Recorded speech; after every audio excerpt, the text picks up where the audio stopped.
The Hollow Choir. The town of Greenvale was nestled in a quiet valley, surrounded by dense forests and misty hills. Its charm lay in its simplicity, with cobblestone streets, cozy cottages, and a single grand structure, St. Morwenna's Chapel. For years, the chapel had been the heart of the community, its bell ringing every Sunday morning to call the faithful to worship. But recently, the bell's chime had taken on a more somber tone, as if warning of something ominous. It started with the arrival of the new choir director, a man named Elias Crow. He was tall and gaunt, with piercing gray eyes that seemed to look through people rather than at them. Elias had come to Greenvale with glowing recommendations from distant parishes, his reputation as a musical genius preceding him. The townsfolk were eager to hear his work and welcomed him with open arms.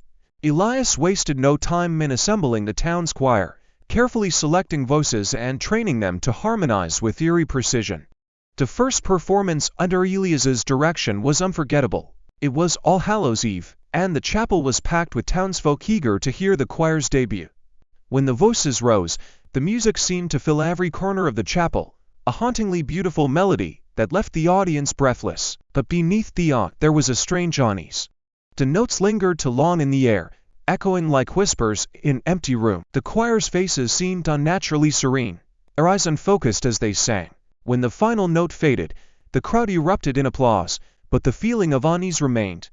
Over the following weeks, the choir's fame spread. People from neighboring towns came to hear their performances, drawn by rumors of their ethereal music. Yet, as their reputation grew, so did the unease among the townsfolk. Choir members began to change. They became withdrawn, their voices whispering the strange melodies even when they weren't rehearsing. Some stopped speaking altogether, their lips moving silently as if caught in a perpetual song. Their eyes grew hollow, shadows darkening beneath them as if they hadn't slept in days. One of the choir members, a young woman named Clara, confided in her childhood friend, Peter. She spoke of unsettling dreams that plagued her since joining the choir. In her dreams, she stood in an endless void, singing a song she didn't recognize, but couldn't stop. Around her were shadowy figures, their faces indistinct but their presence suffocating. Clara begged Peter to help her leave the choir, but when he suggested she quit, her face twisted in panic. "I can't," she whispered. "Elias won't let me." Peter decided to confront Elias. He waited until a late rehearsal, hiding in the shadows of the chapel as the choir sang. The music was otherworldly, a chilling harmony that made Peter's skin crawl. He noticed something odd about Elias as he conducted. His movements were sharp and mechanical, his fingers twitching in time with the music. And then Peter saw it, a faint, dark mist curling around Elias's feet, rising like smoke and snaking toward the choir members. Their voices grew louder as the mist thickened, their eyes glazing over as if the music had consumed them.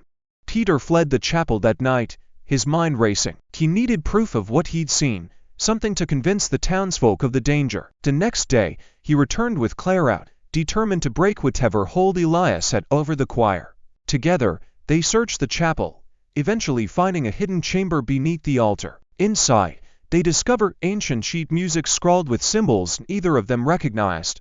The walls were covered in strange markings, and at the center of the room was a blackened, cracked mirror. As Peter approached the mirror, he felt an unnatural pull, a coldness that seeped into his bones. "It's where he draws his power," Clara whispered, her voice trembling. The music, the mirror, it's all connected. Before they could act, Elias appeared, his gaunt face twisted in rage. He spoke in a voice that seemed to echo from the very walls, accusing them of meddling in forces they couldn't understand. Clara, summoning a courage she didn't know she had, snatched the sheet music from the altar and tore it apart. The markings on the walls began to glow, the room shaking as the power within the mirror seemed to wail in anguish. Elias lunged at Clara, but Peter intercepted him, wrestling the man to the ground. In the struggle, the mirror shattered, unleashing a deafening scream that sent all three of them sprawling. When the dust settled, Elias was gone, and the dark mist had vanished. The choir disbanded soon after, the members slowly recovering from their trance-like states. Clara and Peter were hailed as heroes, though they spoke little of what they had seen. St. Morwenna's Chapel returned to its quiet routine, its bell ringing with a lighter tone. But even years later, some townsfolk swore they could still hear faint echoes of the hollow choir, lingering in the silence between the bells.